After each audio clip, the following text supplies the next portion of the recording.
Hello, j'espère que vous allez bien et bienvenue dans cette nouvelle vidéo. Alors avant de commencer, ne faites pas attention à ma voix, je suis un peu malade et c'est pour ça du coup que je parle un peu du nez. J'espère que ça vous dérangera pas trop. Aujourd'hui, on va parler des marqueurs Tuliart. Dans un premier temps, je vais vous présenter toute ma collection, puis je vais vous montrer quelques astuces sur comment les utiliser, mon retour après expérience et aussi quelques conseils pour les débutants. Alors j'espère que cette vidéo vous plaira et je vous laisse avec la suite.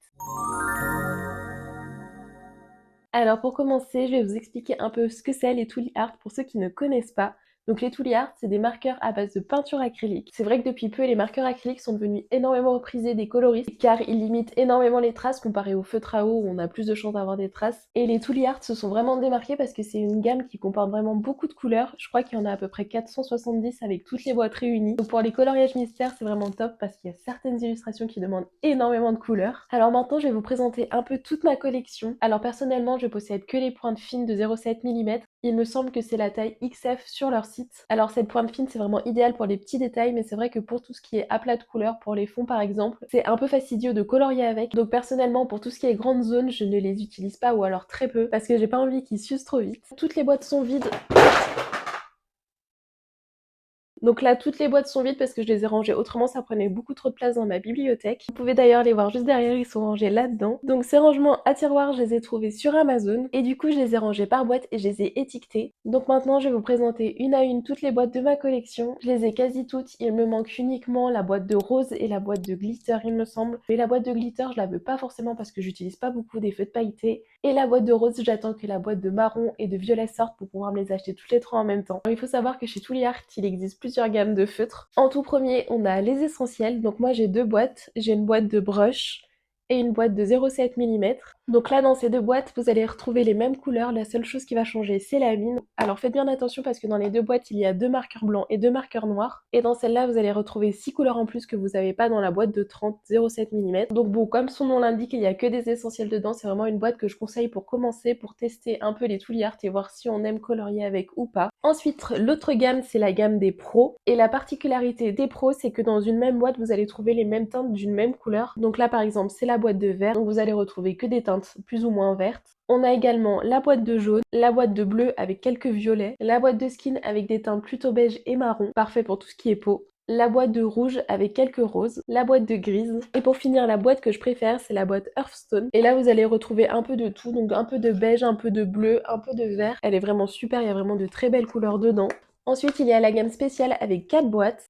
En tout premier on a la boîte des confettis. Ensuite, on a la boîte des Jewel. Dans cette boîte, vous allez retrouver beaucoup de couleurs foncées. Je trouve que c'est assez difficile dans les marqueurs acryliques de trouver vraiment des teintes foncées, donc cette boîte, elle est parfaite pour ça. Ensuite, on a la boîte pastel, et comme son nom l'indique, on va retrouver que des couleurs pastel, des couleurs un peu plus douces. Et pour finir, on a la boîte des néons. Alors celle-là, elle peut faire peur en se disant, bah les néons, on va pas les utiliser. Alors la plupart, je ne les utilise pas, c'est vrai, parce qu'elles sont vraiment trop néons. Mais dans le lot, il y a quelques couleurs qui font pas trop néon sur le papier, et ça rend super bien sur les coloriages. Je pense notamment au bleu clair et au bleu un peu plus foncé, qui sont vraiment devenus des indispensables pour moi pour les coloriages, surtout pour tout ce qui est ombre, par exemple des yeux des personnages. Et la dernière gamme, c'est la gamme Studio, donc là on retrouve que deux boîtes. Donc on a la Soft Western et la Wildflower. Et la Wildflower, c'est d'ailleurs la première boîte que j'ai eue. Et j'aime beaucoup cette gamme parce qu'on retrouve quand même 28 feutres par boîte, ce qui est beaucoup, ce qui est plus que les autres gammes. Et on a vraiment de très belles couleurs dedans. Alors maintenant, je vais vous montrer quelques coloriages que j'ai fait au Tooly Art. Alors faut savoir qu'il y a certains tomes que je fais uniquement au marqueur acrylique, surtout ceux illustrés par William Ball. En fait, William Ball, il a tendance à ne pas faire des contours noirs sur ses coloriages. Et perso, dès qu'un coloriage n'a pas de contour noir, il sera systématiquement fait au marqueur acrylique. Au tout début, je voulais faire vraiment qu'un seul type de feutre par tome. C'est-à-dire que si je commençais un tome au feutre à eau, fallait que je le termine uniquement au feutre à eau. Et depuis peu, j'ai un peu changé cette optique. Si j'ai envie de colorier au feutre à eau, je colorie au feutre à eau.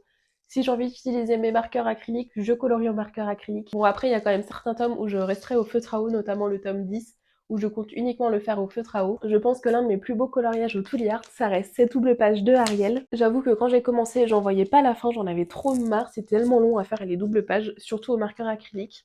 Mais alors je suis complètement fan du résultat, faudrait que j'en fasse plus, mais voilà, ça prend trop de temps, du coup j'abandonne trop vite. Mais voilà, j'adore cette illustration, je la trouve vraiment magnifique. Ensuite, cette fois-ci, dans le tome Fée sorcier et magicien, donc un tome illustré par William Ball, j'avais fait celui-là, et pareil, j'adore les couleurs, je trouve que ça rend tellement bien. J'ai également fait celui-là. Bon là, le fond, je l'ai fait au Posca, mais après toutes les teintes bleues, je les ai fait au Tooly Art. J'en ai également fait pas mal dans le tome Vitro. Donc j'avais fait cette double page avec Minnie et Donald. Et après les autres que j'avais fait dans ce tome, je les avais pas fait uniquement au Tool Art, j'avais fait un mélange de plusieurs marqueurs acryliques. C'est d'ailleurs ce que je fais pour la plupart de mes coloriages. J'en ai pas énormément de coloriages faits uniquement au Tool Art parce que comme j'ai dit plus tôt, vu que je les aime beaucoup, j'ai pas trop envie de les user, donc j'essaye de trouver toujours une alternative et d'utiliser vraiment les Tool Art quand j'ai pas la teinte nécessaire dans mes autres gammes de feutres. Encore un tome de William Ball avec le tome Nature où cette fois-ci j'ai fait Pascal. J'en profite aussi pour dire que certains marqueurs acryliques laissent quand même des traces pour certaines couleurs. C'est pas forcément un rendu opaque et notamment pour le vert, je sais pas vous mais moi personnellement j'ai du mal à ne pas faire de traces. Donc là ça se voit pas trop parce qu'avec la caméra on s'en rend pas trop compte.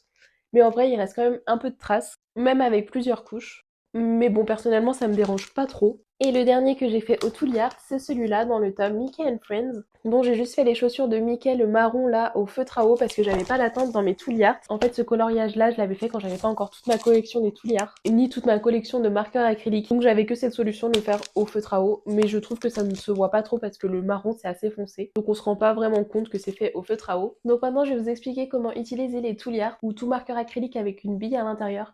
C'est à peu près le même système pour tous. Donc comme je viens de le dire, il y a une bille à l'intérieur. Donc dans un premier temps, il faut le secouer jusqu'à entendre la bille bouger dedans. Si la bille bouge pas, ça veut dire que la peinture est beaucoup trop compacte, si on peut dire ça comme ça. Et la bille va vraiment permettre de mélanger la peinture. Bien sûr, pour les secouer, bien laisser le bouchon parce que moi, ça m'est déjà arrivé plusieurs fois où j'ai secoué sans avoir le bouchon et j'en ai mis de partout. D'ailleurs, mon bureau peut en témoigner, il y a des taches de peinture de partout. Une fois bien secoué, il faut bien amorcer le feutre pour que l'encre descende dans la mine. Alors personnellement, l'amorçage, je le fais toujours sur une feuille de brouillon à côté pour pas abîmer mon coloriage en cours. Aussi certaines fois, même si j'entends la mine et que j'amorce bien mon feutre, il y a une espèce de liquide de peinture mélangé à de l'eau qui est pas du tout opaque, qui sort du feutre. Donc cette fois-ci, ce que je fais, c'est que j'essaye d'enlever l'air qui a pu rentrer dans le feutre. Donc pour ça, j'avais vu une astuce sur TikTok, c'est qu'en fait, à la place d'amorcer vers le bas, on va amorcer vers le haut. Donc soit sur une feuille ou soit sur le capuchon. Et apparemment, c'est censé enlever l'air du feutre. Donc personnellement, les seules fois où je l'ai fait, ça a marché, donc je continue à le faire quand ça m'arrive. Je reçois aussi beaucoup de questions pour savoir si je lave les mines de mes feutres. Alors non, je les ai jamais lavées.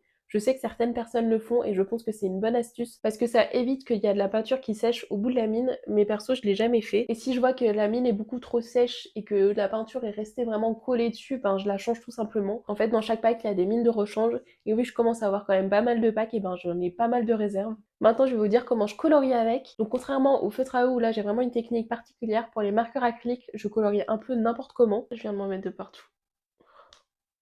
En fait, ça va surtout dépendre de la couleur parce que comme je disais précédemment, il y a certaines couleurs qui vont quand même laisser des traces, notamment les verts. Donc là, j'essaie vraiment de faire trait par trait pour limiter un peu les traces. Aussi, pour éviter que ça gratte le papier, je colorie pas droit, je colorie avec le feutre un peu incliné comme ça, pour que ça soit vraiment le côté de la mine qui soit en contact du papier. Et également, je fais toujours du double couche. Alors oui, ça utilise beaucoup plus d'encre, mais je préfère le rendu à la fin. Maintenant, je vais vous parler un peu des inconvénients des Tool Art et de ce que j'ai pu lire sur les réseaux sociaux. Alors c'est vrai que dans certains packs, malheureusement, il y a des feutres défectueux. C'est-à-dire qu'il y a certains feutres qui sont vraiment très difficiles à amorcer et l'encre a vraiment du mal à aller dans la mine et même si on colorie sur le côté, ça gratte quand même le papier. Et c'est vrai que vu le prix des boîtes, c'est un peu rageant de se dire que dans une boîte, il peut y avoir des feutres défectueux. Aussi, j'ai vu beaucoup de personnes dire que les coloriages au feutre acrylique, c'est vraiment impersonnel parce que du coup, c'est beaucoup trop lisse, ça ne laisse pas de traces. Mais bon, après ça, c'est vraiment le goût de chacun. Alors maintenant, je vais vous parler d'où les acheter. Alors en tout premier, on a bien sûr sur le site de Tool Art où là, vous allez retrouver du coup toutes les gammes disponibles. Alors faut savoir que Tool Art, c'est une marque californienne, donc des États-Unis. Et si vous commandez directement sur le site de Tool Art, il faut vraiment prévoir un délai de livraison. Il me semble que c'est à peu près 2 semaines. Mais du coup, vu que ça vient des États-Unis, il faut aussi prévoir des frais de livraison si vous commandez directement sur leur site. Vous pouvez également les commander sur Amazon, mais là par contre le prix des boîtes est un peu plus élevé. Mais par contre, si vous commandez sur Amazon, vous allez les recevoir beaucoup plus vite et avec des frais de livraison moindres, ou même gratuits si vous avez Amazon Prime par exemple. Alors moi, ce que je vous conseille, c'est que si vous voulez acheter vraiment qu'un seul ou deux packs, vous pouvez directement les commander sur Amazon. Mais si vous comptez en acheter plus ou alors la collection complète, il vaut mieux les acheter directement sur le site, payer une seule fois les frais de port. Mais vu que les boîtes sont moins chères, vous allez vous y retrouver. J'ai oublié de préciser, mais ce qui est bien aussi sur le site de Tool Art, c'est que vous pouvez acheter les feutres à l'unité. En fait, pas vraiment à l'unité, mais plutôt par couleur. Il me semble que vous pouvez les acheter par 4 directement sur leur site. Mais du coup, ça sera 4 feutres de la même couleur. Donc en soi, c'est vraiment pratique parce que ça vous évite d'acheter la boîte en entière. Mais bon, du coup, vous aurez 4 feutres de la même couleur. Maintenant, je vais vous présenter 3 boîtes de Tool Art que je conseille pour débuter. Donc en tout premier, comme je le disais au début de ma vidéo, je vous conseille le pack des essentiels. Et donc là, comme son nom l'indique, on a vraiment que des essentiels. Ensuite, pour compléter cette gamme d'essentiels, je vous conseille la boîte des Earth. Celle-là, elle est géniale pour avoir des teintes un peu plus beige. Pour la peau, c'est parfait. Et en plus de ça, c'est une grosse boîte, donc on a 36 feutres à l'intérieur. Et pour finir, comme je vous le disais pareil au début de la vidéo, je vous conseille le pack Jewel, car dedans on a des couleurs un peu plus foncées. Alors pour ce qui est durée de vie des Tooly Art, personnellement j'en ai jamais terminé un encore, mais bon comme je le disais, je les utilise vraiment pour les petits détails, même si j'y passe de couches. Aussi une question qui revient beaucoup, c'est est-ce qu'il y a les mêmes couleurs dans différents packs? Et la réponse est non, vraiment chaque pack a des couleurs différentes. Même si dans certains packs il y a des couleurs qui se rapprochent, il y a toujours une petite nuance qui diffère dans chaque pack. Je voulais aussi vous faire une partie où je vous présente un peu des dupes des Tooly Art pour ceux qui n'ont pas vraiment le budget à mettre dans ces feutres. En tout premier, on a les plus connus, c'est les Nice Tea. Alors personnellement les Nice Tea, je les adore, le seul petit bémol c'est qu'il n'y a pas assez de couleurs forcément. La plus grosse boîte c'est une boîte de 136, mais dedans vous y retrouvez des feutres métalliques et des feutres néons, des feutres glitter. Et personnellement ces trois gammes je les utilise très peu, ce qui réduit encore un peu la quantité de feutres. Mais je trouve que c'est vraiment un complément aux Tooly Art pour ceux qui les ont déjà et pour ceux qui ne les ont pas, c'est vraiment super pour commencer, pour faire des coloriages qui ont un peu moins de détails. Autre marqueur acrylique avec une mine fine, on a les Grabi. C'est pas la première fois que je vous en parle, mais c'est vraiment des feutres que j'adore. Eux aussi sont vraiment de très très bonne qualité, mais pareil, je trouve qu'il n'y a pas assez de couleurs dans le pack. Et pour ceux qui préfèrent les points de brush, on a bien sûr les Guagna. En peu de temps, c'est vraiment devenu mes marqueurs acryliques préférés avec les Tooly Art, bien sûr. Au début, j'étais très réticente aux points de brush parce que j'avais utilisé que ceux de chez Tooly Art. Et honnêtement, même si j'adore Tooly Art, les points de brush de leur marque, je les aime pas vraiment. Je trouve qu'ils font beaucoup trop de traces, alors que les Guagna, vraiment très peu. Quand on fait double couche, il y en a même quasi pas. Donc ceux-là aussi peuvent être vraiment une super alternative aux Tooly Art. Donc voilà, c'est à peu près tout sur ma présentation des Tooly Art. J'espère que ça vous aura plu. Si vous avez des questions concernant les marqueurs acryliques, n'hésitez pas à me les poser en commentaire, je vous répondrai avec plaisir. Aussi, si vous voulez plus de contenu, je vous invite à me suivre sur mes autres réseaux sociaux. Et en attendant, je vous dis à bientôt pour plein de vidéos colo.